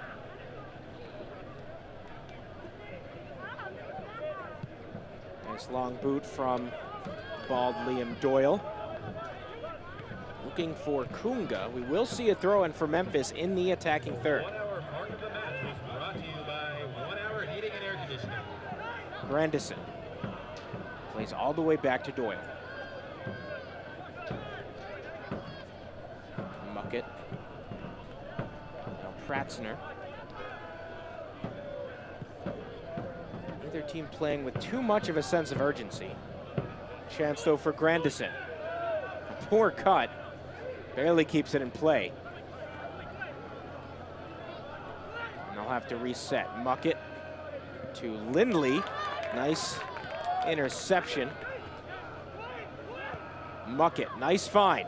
Epps gives it to himself. Edwards comes out and makes the grab. Good goalkeeping there. Good turn from Marcus Epps. Wasn't he quick? And Muckett's liveliness is what made that all possible. Now there's a counter-attack coming on. Good play there from Memphis, and you sense the hunger in them since the half-time break. Have a look at Muckett here. He was involved in absolutely everything. Marcus Epps, good touch there. Goalkeeper, nice and brave. Comfortably jumps on that one. Edwards making the immediate decision right after he saw the first touch from Marcus Epps. Certainly Tim Mulqueen has got his team to really play much better second half if they come again. Grandison. Believe that took a hit. Either way, Edwards can take his time. So Edwards picks it up. Entered tonight with save percentage of just over 70%. He's done well, just giving up the 1 goal. He hasn't been tested that much. He's made a few solid saves, as you say. Didn't have much chance with the goal itself. So a great first touch from Carlos Alvarez. Back to Green. Bustamante. Loudoun. Now running forward is the center back, Harry Hawkins. Good find to Connor Presley. Been quiet in the second half, great in the first, headed by Doyle.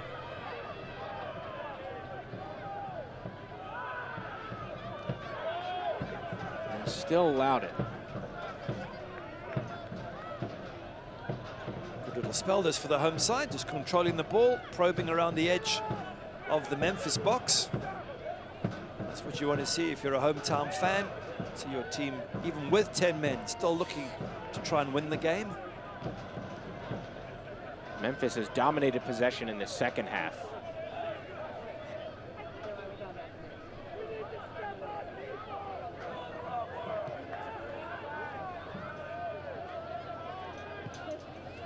So that own goal in the 63rd minute, credit to Harry Hawkins. You could see it was Harry because the moment it came off him, he grabbed his head in shock and disbelief. And sometimes not much you can do when a ball gets hit in well. I think credit to Collier for the cross. Here's some space. Alvarez in the box, nutmeg, but no teammate to link up with. Did so well to get into the box and then wasn't quite sure how to finish it off. But good to see Loudoun so positive. They're not sitting back saying we're going to hold on to the 1 point. They're trying to go for all 3. He was just looking for someone to try and pass that into and couldn't find anybody. But this is all set up for an incredible last 10 or so minutes. Both teams having to go for a win. The draw is no good to either of them. Not at this point in the season. Kunga passes to De Silva. A shot saved by Edwards. Good save from the goalkeeper. It was a decent shot by De Silva, but enough power behind it. Edwards once again equal to the task as he has been all evening. The only time he's beaten was by his own man, Harry Hawkins, for the own goal. Have a look at it again. De Silva, good effort, nice pace, good hands from the keeper. Tune in to ESPN3 on September 18th for a potential Eastern Conference playoff preview when one of the league's top defenses, St. Louis FC, welcomes high-powered New York Red Bulls 2 to the Lou. See it all September 18th during Wednesday Night Soccer on ESPN3. And the final substitution coming here for Memphis, Adam Najem, the midfielder out of Wayne, New Jersey, will enter for Pierre De Silva. Actually changed it. They took off Epps instead. Pierre De Silva came across. And then at the last moment, Marcus Epps was the one who was pulled off. Epps had about 90% of a good game, and then that final 10%, the actual shots, he kept putting too much power behind them. Still a lively night from Epps.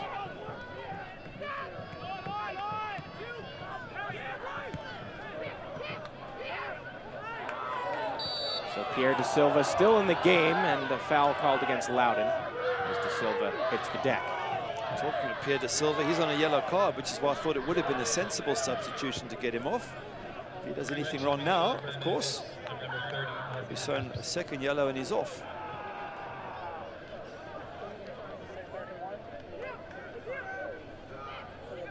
There's some space for Doyle. Back now to Najem.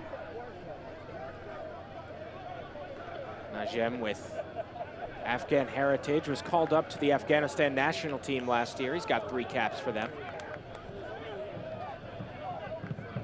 Long ball for Loudoun. And too long. But this will be headed out of play for a Loudoun United possession in the final third. Good possession for them. 10 minutes to go is a good time to get a winning goal. Wild into the box. 3 defenders, now 4 white shirts there. Wild dispossessed. And De Silva will keep it in play. Nice run. Finally trips, but they'll call out him for the foul. Not much of a foul. It's a slight coming together there, and in fact the crowd feel it shouldn't be given, and they're voicing their displeasure at the referee, for Mr. Jonathan Belinsky. In this second half, Memphis with over 60% possession. Here's a nice ball to Muckett. Into the box.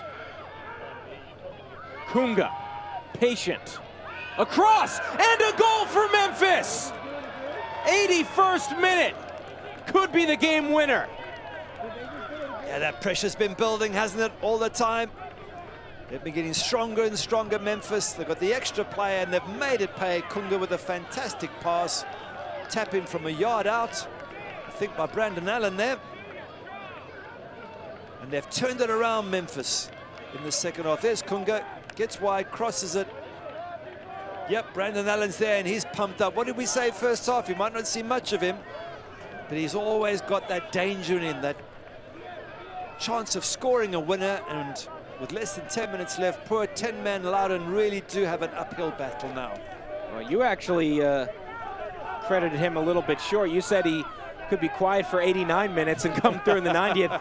He came in a little bit earlier. 81st minute goal for Brandon Allen, but a phenomenal ball in from Lagos Kunga.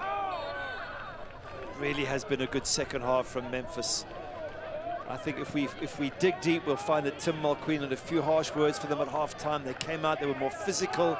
They got in Loudoun's face, they ruffled feathers, they put them under more pressure, and bit by bit they've got themselves in the match. And now they're 2-1 up, and their hopes of a playoff are still there. Memphis, if they get these 3 points, and there's a man down in the box, they're going to have to stop play. Kick the ball out, are they? No, the man is up and about, so all good. So you see for Brandon Allen, his 7th goal of the season, now 3 goals in 2 games for the 25-year-old New Jersey native.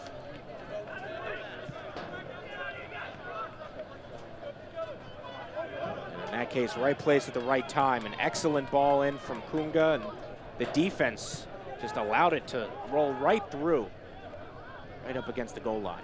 Well, the goals come from the same position. Both goals have been down the right-hand side to the touchline, pulled back. The first one was an own goal of Harry Hawkins, and the second, Brandon Allen getting there, but they're almost carbon copy goals. 84th minute, Memphis up 2-1. Loudoun playing with 10 men. Grandison. De Silva. 2 defenders. De Silva. Nobody there. Oh no, it was deflected. So a corner kick coming. Yeah, just a slight touch there from the Loudoun defenders. But it was going wide to Silva, so he's probably happy that he got a slight touch. And he's still got a corner, still got a chance to put more pressure on. And a goal at this stage, you would think, would clinch this one for Memphis. Clock ticking down as Loudoun Stampede hopes for now at least a point. But even that would be slightly insufficient with where we are in the season. Corner kick to be taken by the captain, Cam Lindley. Headed away. Muckett. Memphis still in this final third. In the box. A strike off target.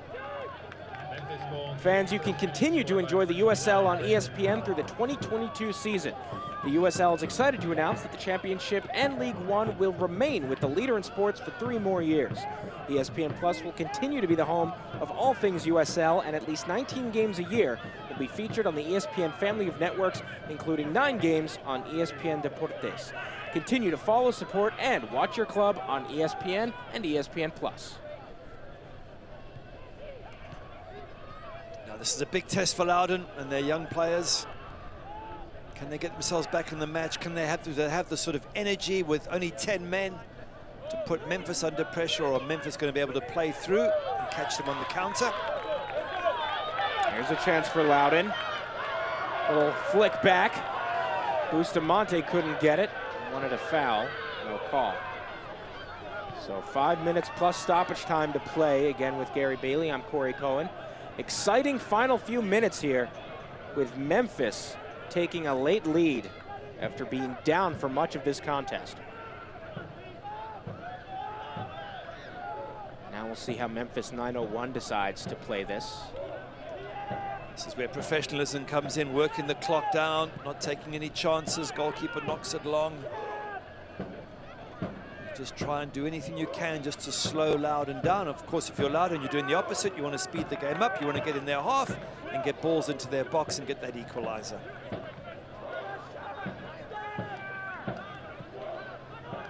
Sent in.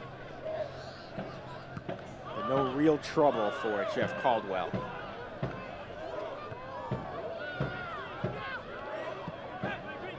Takes a bounce. Green is there. Some turf. Bustamante takes a long strike and handled by Caldwell. They did really well there, scooped that ball up, and I can tell you he's a happy man. We talked about it in the first half. His error giving Loudoun the lead, and all he wanted to do was get his team to win this game so everybody can take the focus off his error, and he'll be very happy now. This time he does it well. Body behind the ball, scoops it up.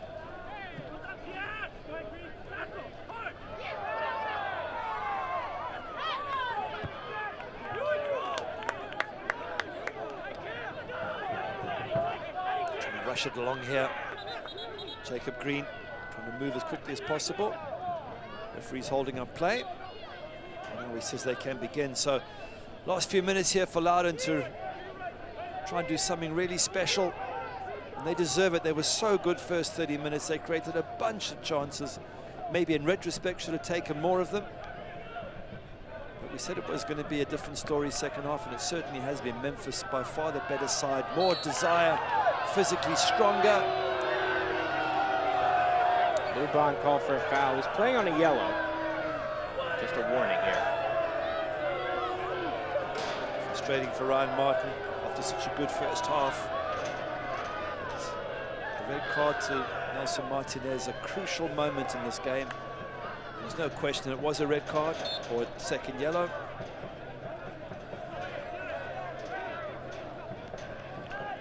Playing for the foul, that is, no question about it. But well played, Ewan Grandison.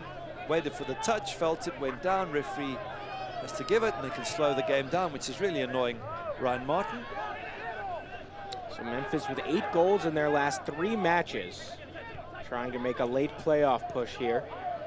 Loudoun, this game a little bit more stable after defeating North Carolina 4-0 and then losing to Hartford Athletic 5-1. This game is a little bit more normal, you could say. They won't be happy with the result. Got just under 2 minutes to play, and then looks like about 4 minutes of stoppage time upcoming. Energy here from Loudoun, trying to move that ball along nice and quickly, but they need to get the ball in the box. Here it is in the box. Looking for the extra touch, couldn't find it. Again Loudoun. Presley, not on frame. Trying to cross that ball into the box at the far post. Nobody was there, but Connor Presley always a threat down that right-hand side. And even if they do lose Loudoun, Ryan Martin will be happy with his team. Here's the first ball in from Connor Presley. Flick on there, nearly caused a problem. And I think Coach Martin will be reasonably happy with his men. They've played well, they've fought hard. Tough one there, that second yellow for Martinez, and he'll learn from that, the 18-year-old, and really have made Memphis work really hard here tonight. Contact from De Silva, no whistle, but still Loudoun possession. Kept in play, but it'll fall right to Caldwell.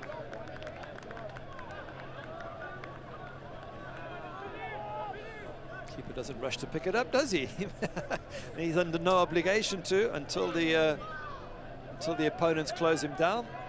So, taking his time is Jeff Caldwell. And now here, still waiting. It's always a bit of acting in the final minutes when you're a keeper on a team that's leading, trying to waste a little bit of time but not make it seem too obvious. Yes, yes, you don't want to incur any wrath of the referee, but once the ball's on the ground, then it's an open play, so you can take time. It's up to the defenders, or the opposition rather, to force you to play it. But yeah, it's the job. The job of the team leading is to slow the match down. The job of the team behind is to speed it up. So that's a sort of cat and mouse phase we're in at the moment. Loudoun certainly looking to speed things up. Nice through pass from Presley. The drive inside the box, taken down. No penalty called, and the Loudoun players are furious. Both trying to be furious. Doyle saying that they dived, and Loudoun saying no, there was definitely contact. Ryan Martin agrees there was contact. He's upset. Referee's not giving it, and that's the end of it. But it was a worthwhile call, and it was very close. Let's have a look at it again. Oh, there was a hand out, but I don't think there was enough.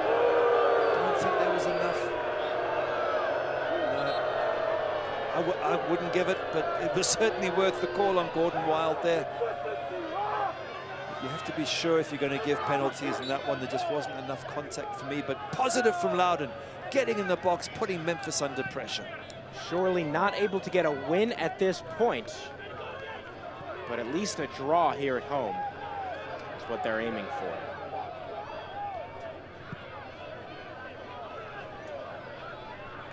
Header won by Loudoun. And a throw-in coming.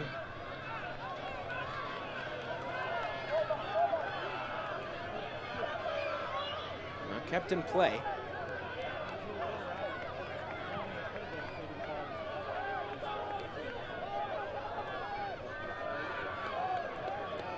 Two minutes remaining for Loudoun United. Pass behind Green. Sends it back to Verfurth. A little too high that time.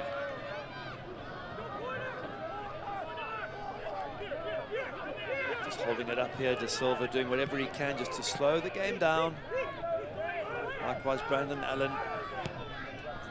Good credit to Loudoun. They really have put Memphis under pressure these last 5 or 10 minutes. Throwing everything at them, the penalty appeals, crosses into the box, trying to get shots on target on Jeff Caldwell. They've still got a minute and a half to do something.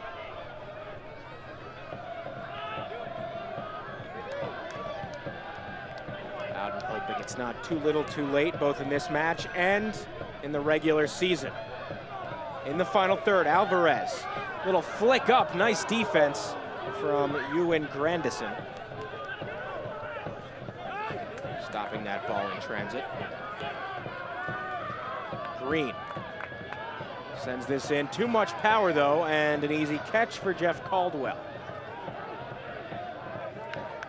Yeah, comfortable for the goalkeeper. And again, he's not going to rush to take this. Although we can't afford to take too long, otherwise he will be blown up. But they're virtually there, Memphis. Their playoff hopes are still alive. Tough for Loudoun, who played so well, especially early on. Some harsh lessons about second yellow cards and players getting sent off. But other than that, they've done really well, Loudoun. Perhaps a final chance from Loudoun United. Cross right into the body of Caldwell, and that may be it. He's happy to get his hands on that one, Jeff Caldwell. See this match out. Caldwell on loan from NYCFC, was the 19th overall pick in the 2018 Super Draft. I say never fun as a goalkeeper making an error for a goal, but his error first half will be forgotten as Memphis go on to win this 2-1. They look forward to the next game, no doubt, and keeping their playoff hopes alive. Maybe one more attack. Referee looks like he'll give it to them. A header. Some contact in the box, they won't get it. And the final whistle, Memphis earns the 2-1 victory on the road. They have won back to back to back, and their playoff hopes are still alive. They move into 12th place in the Eastern Conference. Bit of a knock on the head there for Muckett. A good clearance he made there. Tim Mulqueen takes the applause of some of his fans who might have followed. The home fans not happy, but they've got to be proud of Loudoun, who put in a real battle. Loudoun might argue about the penalty. But there's all the hugs there for Memphis, who know how crucial this match was in keeping their playoff hopes alive. And Brandon Allen once again getting a crucial goal, the winning goal in this match. His 7th of the season, and for Loudoun United, frustration as any chance of making the postseason seems to be gone. For Memphis 901, they are in the thick of the playoff race. 28 points now, just 8 points back of Birmingham for that final spot. So an exciting matchup. We'll wrap it up on the other side of this break. Memphis earning their 3rd straight win, this time on the road. Stay with us, folks. Postgame coming up right after this.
Final score here, Memphis defeats Loudoun United 2-1. Segra, with its industry-leading customer service and one of the East Coast's largest fiber networks, is powering organizations of all sizes with state-of-the-art voice data and internet services. Whether you're a municipality, a large business, or a fledgling startup, Segra knows you can't afford to be down. Their fast, reliable, and secure solutions keep you up and running and ahead of the pack. So let's take a look at the highlights, see how we got to this result as the Memphis 901 players are celebrating. They were not celebrating early. It was a rough start for them. Was this a well-taken goal here by Carl Murphy. Sees Jeff Caldwell come running off his line. For what reason, I'm not sure. There's 2 defenders dealing with the problem, but quick response from Carl Murphy. and gives the home side a well-deserved lead. They were really sharp and bright for the first 30 or so minutes, but bit by bit, Memphis came back in the match. Good run here from Collier. Have a look. Big man, 6'4", runs all the way to the line and crosses it, but can't find another white shirt. And for Memphis, they certainly did start picking things up on the back part of the first half, and then especially the second half. And here we saw Memphis playing advantage. But Epps, again, for the most part, he had a good match, but in the shot taking, just too much power, not on frame. Yeah, you got to hit the target there, and De Silva knocking the ball wide. Comes in here for Brandon Allen. Now, he's got to hit target for me from there. He knows it. He's angry with himself. He's got to hit the ball more or less back the way it came, and he didn't. He tried to flick it. But slowly the pressure built. Kept knocking on the door. Elliot Collier, ball across. And it's an own goal, so harsh on Harry Hawkins. He holds his head in his hands. Not much he could do about it. He had to try and stop it getting across the box. Credit to Elliot Collier for getting the ball into the danger area. And at this point, Memphis were back on level terms and getting stronger and more physical, especially as they had an extra man at this stage. Muckett building around the edge of the box. And then Ebbs just losing possession of the ball there. Good turn. Can't do much with it. We saw great performances from the leading goal scorers. First Collier to set up the own goal, and then here Brandon Allen off the finish from Kunga. Kunga does brilliantly there. Brandon Allen, he's a poacher deluxe. He was waiting all match for this chance. He gets in there, finishes it off, and they get the victory that in the end they probably just deserve. But you've got to feel that Loudoun put up such a good battle. Tough with 10 men. And their best spell was certainly in the first half. There's a little effort there coming in from Connor Presley, but in the end, Memphis just a touch too strong for them. Absolutely. So now taking a look at stats, you see the possession very even. Memphis, though, taking over in the second half. And shots, obviously, shots on target, even completely. It's just Memphis.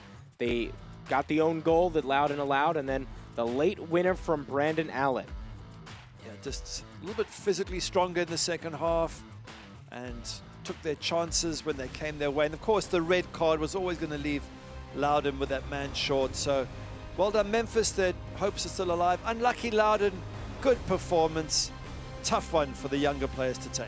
We want to thank you all so much for joining us on this broadcast. For our producer, Justin Cohen, director Juan Valenzuela, on replay, Santiago Guzman. For my partner, Gary Bailey, I'm Corey Cohen, signing off from Virginia on ESPN+.